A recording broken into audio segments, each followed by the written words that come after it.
All right, so we're diving deep today into something a lot of you have been asking about information system auditing.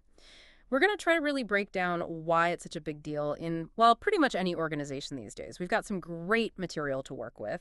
Yeah, we do. Yeah. Think of it, I guess, kind of like a checkup, but also it's kind of giving improvement advice. You know, how an organization's operations are running, evaluating how well they handle risks, their internal controls, even just their governance. Well, yeah. So it's not just about like checking off boxes. It's about building, more resilient and trustworthy systems. So like almost like a consultant in a way as well as a checker. Kind of, yeah. Yeah, okay. Now, one of the big things that came up, I guess, in the reading is this idea of the three lines of defense. Can you kind of unpack that in a straightforward way? Okay, so think about an organization, and they are protecting themselves. So the first line is operational management. That's the people who are actually doing the work, every day, managing the risks, right there in the moment. Mm-hmm. Second line is risk management and compliance. Okay. They're the ones, setting the rules, the oversight, right? To help that first line manage those risks and, meet all those pesky regulations. Yeah, so they're kind of setting the standards, making sure that everybody sticks to them. Right. So then the third line. Yeah, third line, that's internal audit. They're the independent ones. They're looking at how effective the first two lines are doing, right? Managing risks across the whole organization. Mm-hmm. It's interesting. A lot of times the challenge isn't the modder itself. It's how well those three lines are communicating, working together. Yeah. If they're just in silos, it kind of weakens the whole defense. Well, yeah, that makes sense because you've got, even if each part is doing their job well, if they're not talking to each other, Exactly. then it all kind of falls apart. Okay, cool. Now, we also ran across a few different types of audits. Yeah. What are the big differences there? Yeah, so you've got the first-party audits, right, which is Mhm. basically an organization auditing themselves. Right. And then you have second-party, which is where, let's say, one organization audits another one, maybe a supplier, Right. to make sure they're meeting requirements. Right. And then third-party audits are the ones done by those, independent bodies. Mm-hmm. Could be regulators, certification agencies. These are the ones that are really big for building trust from the outside, right? Verifying they comply with, big standards like ISO 27001. That's the global standard for information security management. Okay. Yeah. Now, speaking of standards, the material mentioned this thing called SEM. What's that all about?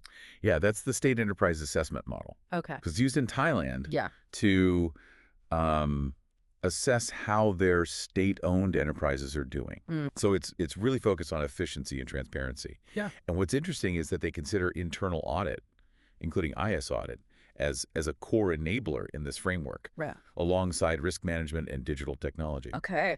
Yeah.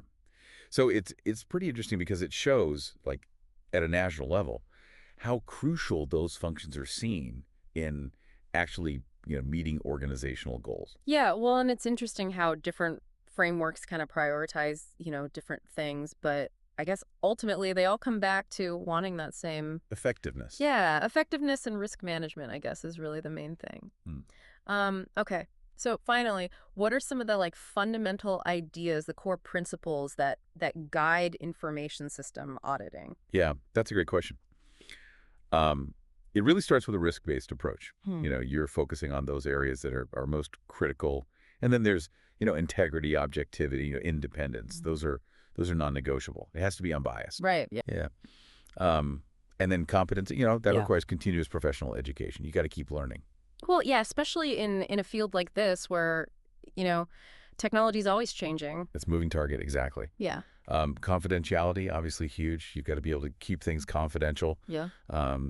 Working systematically, using, more and more automation these days. Mm-hmm. Though critical thinking is still, paramount. You can't just rely on the robots to do the thinking for you. Yeah, it can give you the information, but you still have to know how to interpret it. Absolutely. Yeah. And then, effective communication, of course, getting those findings out there and a commitment to continuous improvement, always trying to get better, do things better and more efficiently. So, I mean, ultimately what we're talking about is that IS auditing it's a crucial system of checks and balances to make sure organizations are working effectively, managing those risks, and just operating, in a sound way. Exactly. And it's not just theoretical. There are a lot of practical tools that come into play. Yeah.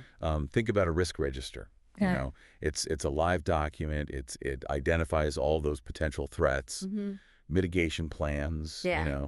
auditors, they examine those really closely.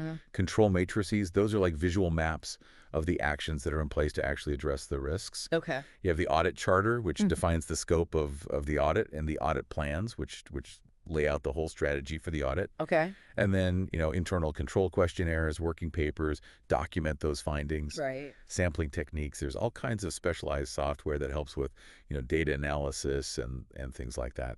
Yeah, I mean, and obviously doing an audit isn't without its own challenges. What Right. what are some of those key things that can come up? Yeah. Well, one is just detection risk.